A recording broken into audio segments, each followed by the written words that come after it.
All right, so let's quickly go over our expectations for class. Remember that we will be polite when a teacher is leading a lesson. We will ask questions in the chat first. Say excuse me when interrupting to ask a question with the mic. And during whole class discussion or question and answer sessions, we will use the chat or unmute to respond freely. When using the chat to respond, if you click that raise hand button, it's kind of like the chat back icon for us. It'll let us know that you are typing and that we should wait a moment so that you can finish expressing your ideas. And as usual, we will not use language that makes anybody else feel less valued or important, and we will be active participants in activities. So, with that said, we're going to begin today with a 5-minute mindfulness moment. And again, as active participants, that means we're going to listen to the video and follow along with what the video has to say. For most of us, we're already in a pretty good place. For those of us who are feeling a little tired, this might give us what we need to get ourselves ready for the day. So hopefully this will help. So this is a video on progressive muscle relaxation, and it will take you through the steps of practicing PMR in about 5 minutes. So I'm going to go ahead and mute myself so we don't reverberate through, and then I'm going to hit play.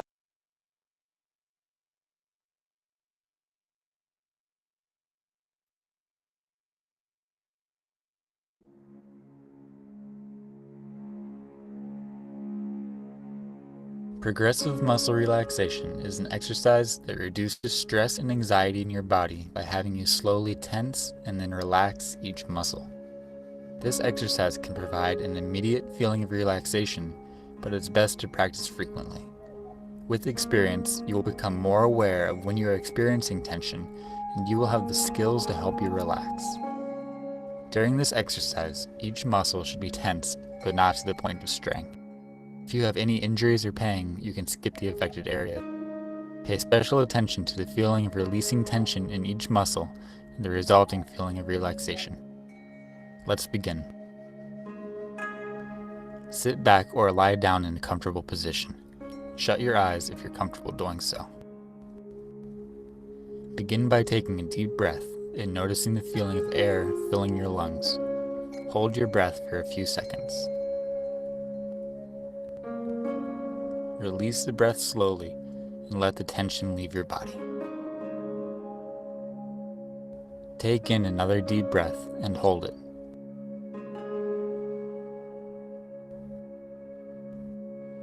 Again, slowly release the air. Even slower now, take another breath. Fill your lungs and hold the air.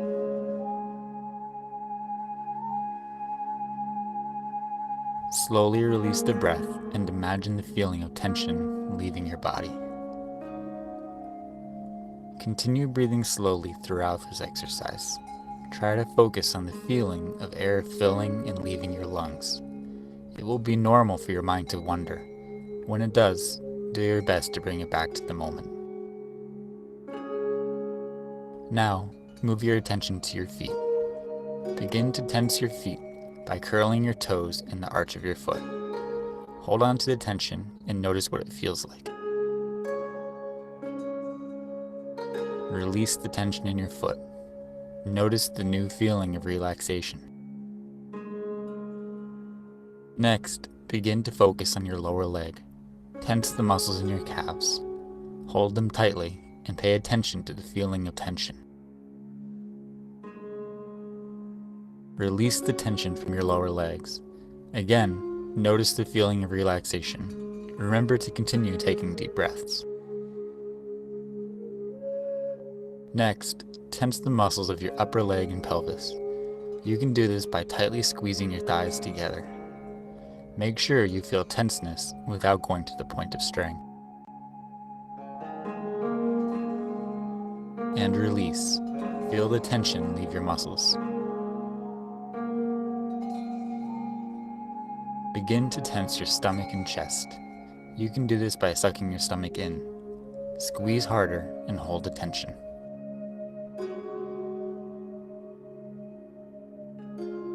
Release the tension. Allow your body to go limp. Let yourself notice the feeling of relaxation. Continue taking deep breaths. Breathe in slowly, noticing the air fill your lungs, and hold it. Release the air slowly. Feel it leaving your lungs. Next, tense the muscles in your back by bringing your shoulders together behind you. Hold them tightly. Tense them as hard as you can without straining, and keep holding. Release the tension from your back. Feel the tension slowly leaving your body, and the new feeling of relaxation taking its place. Notice how different your body feels when you allow it to relax. Tense your arms all the way from your hands to your shoulders. Make a fist and squeeze all the way up your arm. Hold it. Release the tension from your arms and shoulders. Notice the feeling of relaxation in your fingers, hands, arms, and shoulders. Notice how your arms feel limp and at ease. Move up to your neck and your head. Tense your face and your neck by distorting the muscles around your eyes and mouth. Release the tension. Again, notice the new feeling of relaxation. Finally, tense your entire body. Your feet, legs, stomach, chest, arms, head, and neck.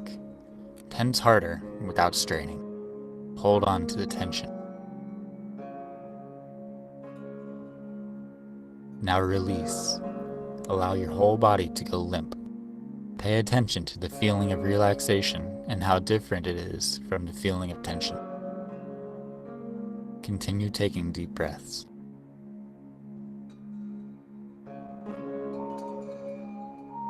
Begin to wake your body up by slowly moving your muscles. Adjust your arms and legs. Stretch your muscles and open your eyes when you're ready. You've completed the progressive muscle relaxation exercise. Repeat this exercise daily to experience the ongoing benefits of relaxation.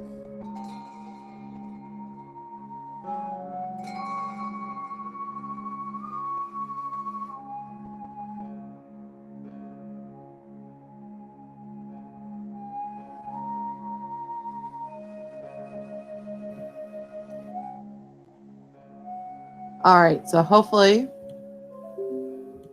that was helpful to some of us, maybe woke us up, got us moving a little bit. For those of us who were feeling a little stressed and or sleepy, for those of us who were already feeling good, maybe that helped us feel just a little bit better.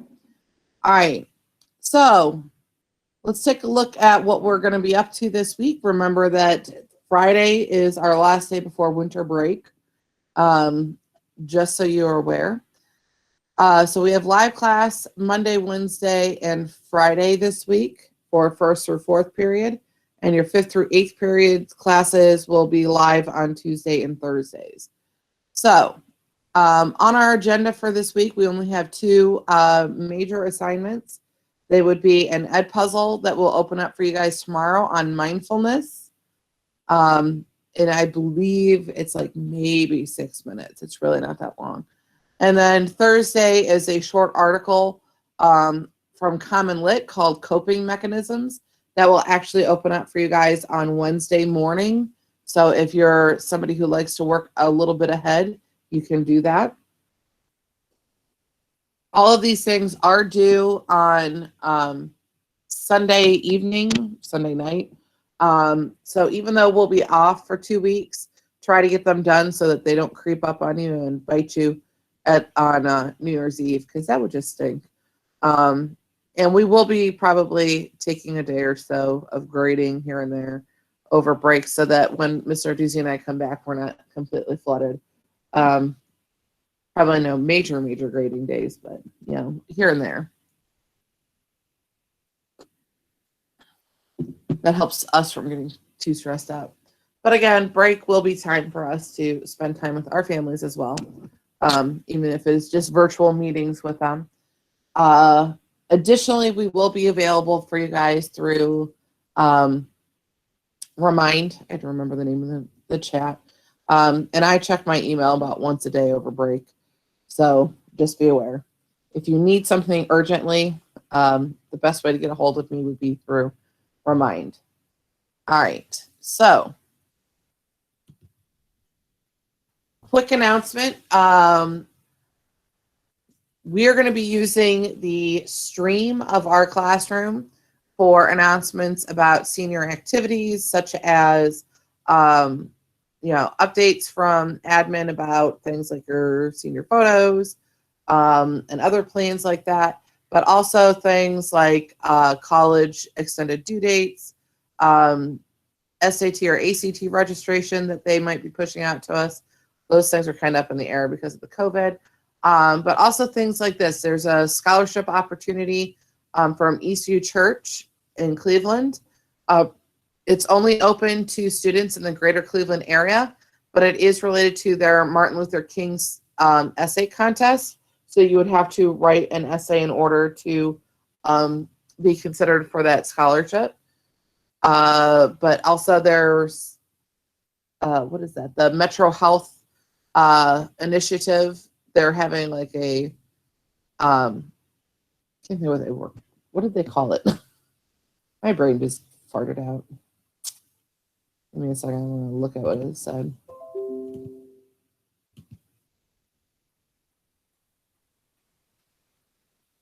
On the stream. It's the first announcement on the stream. Tiger Talk series. That's what they call it. Like I knew it had something to do with the Tigers. So they're doing their Tiger Talk series. Today, I sent you guys a text about that over the weekend because I was notified about it over the weekend.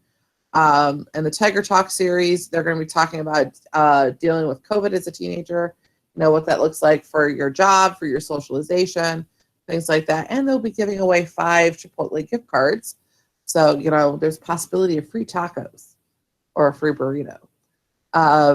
So I will be sending you guys out. I already have it scheduled another text about 5 minutes before that session starts, but that is in our stream announcements along with a link to the Google Classroom that they will be using for that.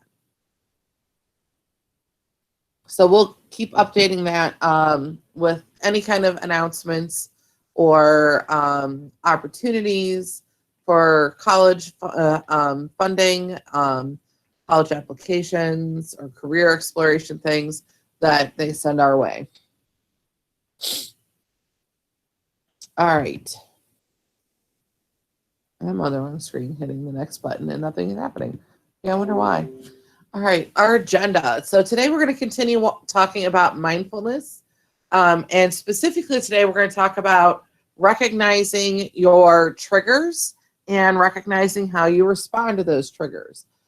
So our goal is to figure out what is it that might be triggering a stress response and what stress response do I usually exhibit. A lot of the things that we point out in this might actually be news to you, that is actually a form of your body responding to stress. So if you Google common stress triggers in teens, you get the most information ever. No, you don't. You get horrible information. You get very broad spectrum information such as world events, significant life changes, school, traumatic events, family, and friends. In fact, I don't even think it said family and friends. I think it said social. So it didn't even narrow that down. So you can have a different kind of stress from your family than you get from your friends. And they can affect you differently, okay? Especially since family you can't necessarily escape. So I narrowed this down with some of the things that I have been talked to in the past 2 weeks by you guys or by my own children and things like that. So these are some of the things that have caused people stress, including class, like Google Meet, financial aid for college. What if I don't get into college? When will I get my college acceptance letter? what do I do with this letter if I don't really want to go to this college and I still haven't heard from that other college that I want to go to? That's very stressful. COVID, the pandemic, graduation, jobs, quizzes, siblings, arguments with parents, money, just money in general. Prom, will there be a prom? Won't there be a prom? Graduation requirements, OST, missing work, missing assignments, technology, drama, quarantine. Google Classroom is stressful for some people. Personal relationships, boyfriends/girlfriends, all of those things. Let's see, progress reports were very stressful for a few people. One that didn't make it on there, but somebody was clearly stressed out about it over the weekend, would be qualifying for their sports stuff, because sports are starting back up at Heights. Don't know why. So they're concerned about, being able to play. Well, some of these other things that you're doing might be adding to that stress. Those avoidance behaviors are probably adding to that stress. I also put in adulting there because one student just said that they're tired of adulting and they're not even doing it all.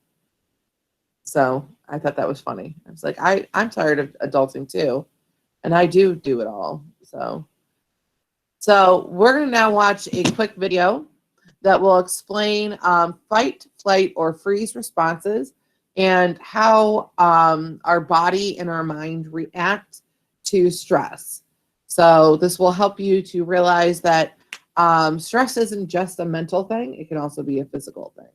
So again, I'm going to have to mute myself in order to play the video. So give me a sec here.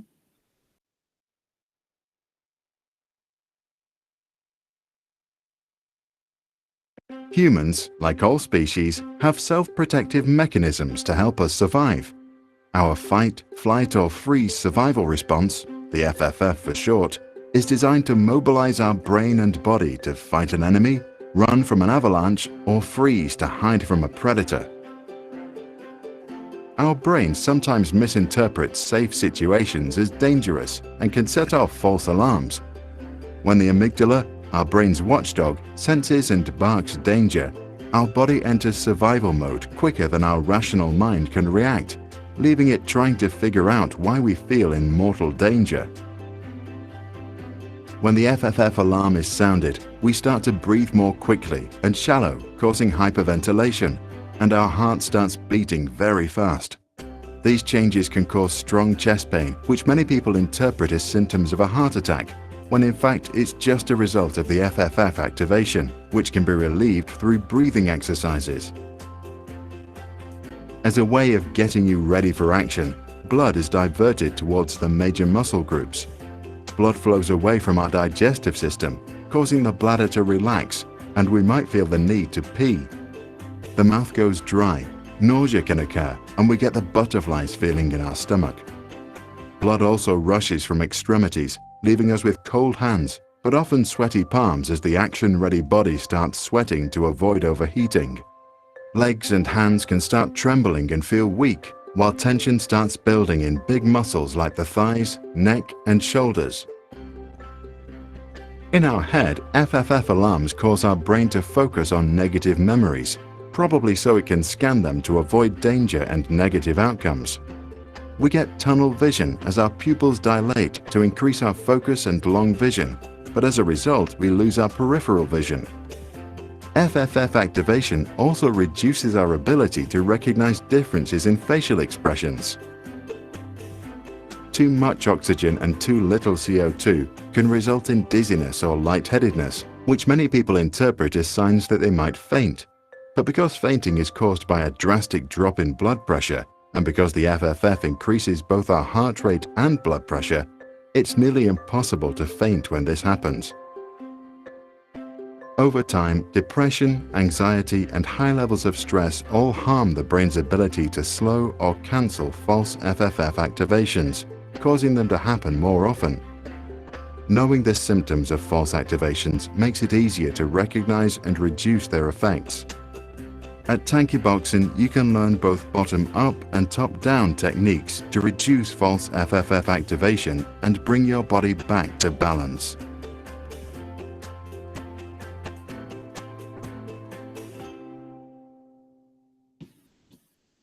All right. So hopefully some of those things weren't too surprising to you. But I think when I first started learning about anxiety, some of the things that did surprise me were some of the physical symptoms, and I don't think they actually covered all of them. That you can experience. Oh, I'm getting the right thing. There we are. Okay. So we're going to actually take a look at how you respond to stress a little bit more closely. So again, like the video said, there's 3 different areas where you might fall. There's fight, flight, and freeze. So you very well may fall under all 3 of these, or 2, or even just 1. Okay. We're going to take a look at some of the things that fall under these categories.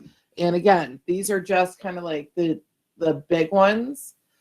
So in fight mode, you may feel like your emotions are kind of all over the place. Maybe you feel very irritable, on the edge, but you could also have a mood swing from being very happy to being very sad or frightened, or, anything. So it could, your mood swings don't necessarily have to be aggressive, even though fight mode would sound like it has to be aggressive. Just your emotions being all over the place, it means that you're being hyper aware and you're responding very much, I would say, in the moment. Insomnia is another example of being in fight mode. You don't necessarily think about the fact that you can't sleep being part of being in fight mode. But really, insomnia can very well be your body is overreacting to stimulus around it because it's trying to look out for danger. So small things that you may not really notice, like a flickering of a light, small noises, things like that, even though consciously you don't think that that's what's keeping you up, can be causing that insomnia. As well as intrusive thoughts, like constantly thinking about all of the possible negative things that could happen in the upcoming day, or all of the stressful things that might be about to happen. Turning in incomplete work or doing the bare minimum to get by are also signs of being in fight mode. You're still doing work, you're still trying to actively participate in things, but you're only doing just enough to not actually have to get into some sort of confrontation with either a teacher or a parent or another authority figure. So for example, maybe putting off classes and doing all of your work at the last minute in order to qualify to play a sport would be part of being in fight mode. That I would also say that you're in flight mode with this, so you're in both fight and flight. But just doing just enough to get by is a sign that you're in fight mode. So let's take a look at freeze, because freeze is on the other side of the spectrum. And it's probably the one that you guys don't think about very often. Like, you've probably heard the phrase fight or flight before, but you never really heard the freeze part, but it's in there. So part of freeze can be sleeping more than usual. And typically this is when you're not doing it on purpose. You go to bed and then you wake up like the next day, like maybe you take a nap. You're like, oh, I feel really tired. It's 2 o'clock in the afternoon. I'm gonna go take an hour and a half nap. And then you wake up the next morning at 8 a.m. and you're like, that was not supposed to happen. That can be a sign that you're in a freeze response to stress, especially if that happens more and more often. Forgetfulness under stress can be part of being in freeze mode, because you're concentrating on the right now instead of what has come before or what's about to happen. As that's the same thing with due dates. Forgetting those due dates is part of being in freeze mode. Zoning out in live class, not responding or engaging in the online classroom, those are examples of being in freeze mode. Your brain is just not ready to move on. So that brings us to the final one, which is flight. And this is the one where I think you get most of your physical responses. Headaches, stomach aches, these are your body is physically trying to get away from whatever it is that's causing the stress. Sleeping more than usual, and I put that in there because it's more like on purpose. So, for example, if you purposely stay up all night and then sleep all day because you know that during the day you're going to have to face certain individuals or situations, that is an example of flight mode. You're doing things to purposely avoid those, or at least subconsciously on purpose, I should say. If you're doing things that avoid normal daily activities, including procrastinating, putting off doing your chores, or coming up with excuses as to why you can't do those chores. You know, I need to finish this game, or, oh, I have to go take a shower real quick, or I'm in the middle of doing this homework that was actually due 2 weeks ago.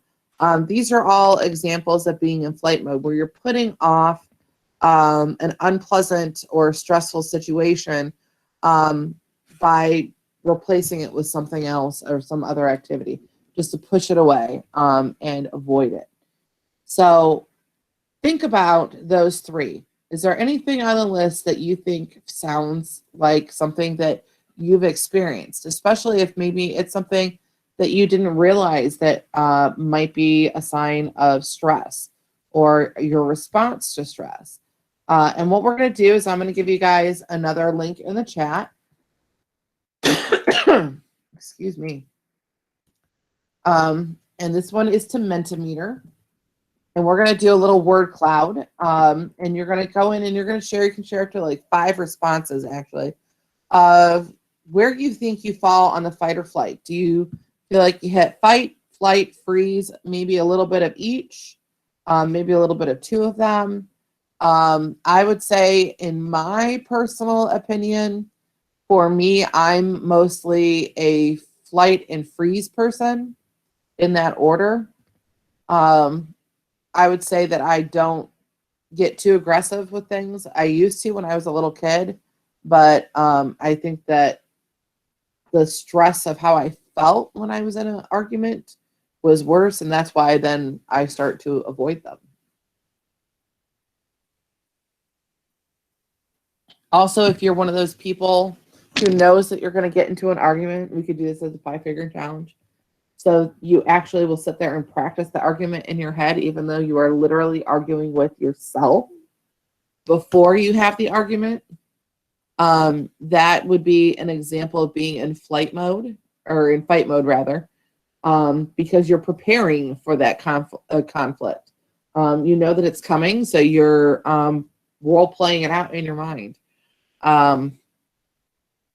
Yeah, I think maybe we should also look at some other things in the future, Miss Narduzzi. Now I'm thinking about it. They just have to remind me that I had the sudden thought that maybe we should look after break at PTSD as well.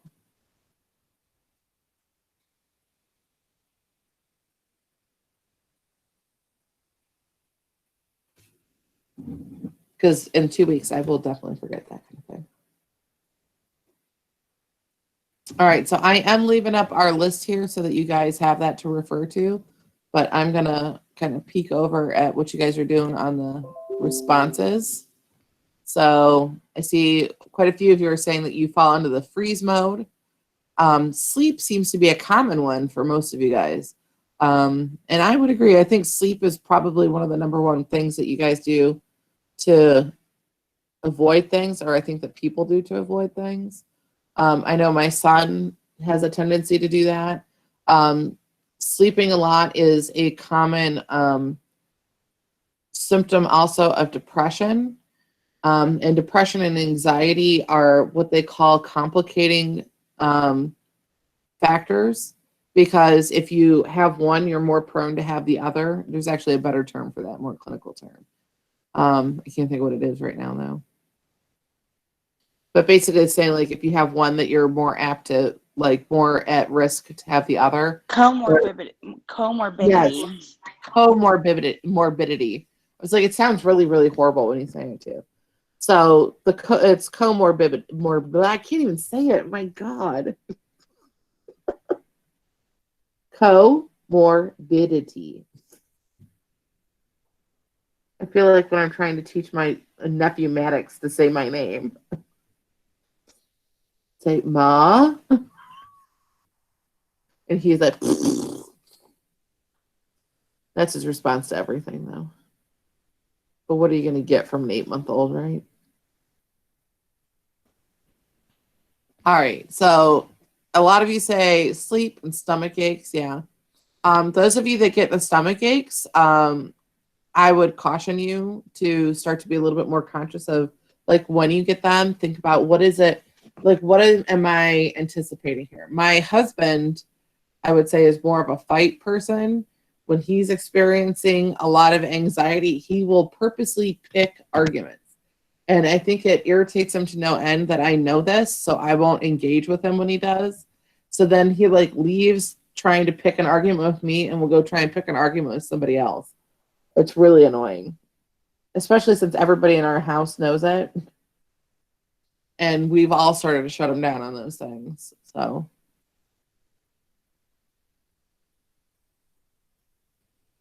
all right. I like snuggle with my cat is a good that could be stressful too.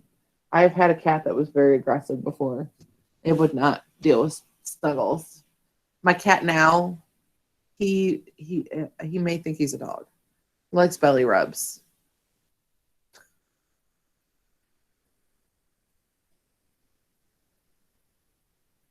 All right. So you guys did a great job today. And I know I think we're ending about 15, 20 minutes early. But that was my goal, was to give you guys a little extra time at the end of class to go and work on whatever you need.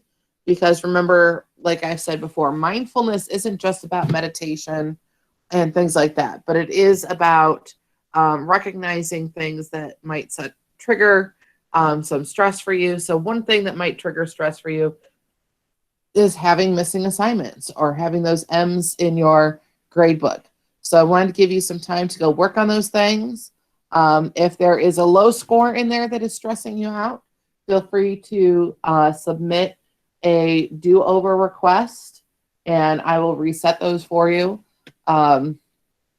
It takes me a few minutes to get through all of them, especially when, I hate to say it, second period is really good at sending those through. And the one day I think I did like 15. And like as I was getting down to the end, the last person was like, "Why haven't you done my thing?" I'm like, because like 10 other people submitted them too, sweetheart. So it takes some time. But I do try and get those to you within 24 hours. All right. So yeah, make sure you got everything in line that you want to try and be the best you can today. And then when we see you guys on Wednesday, I think Miss Narduzzi's got something lined up for you, right? I do, yes. Okay. Okay. So you guys are free to go. Have a great rest of the Monday. Hopefully all of our technology works the rest of the day.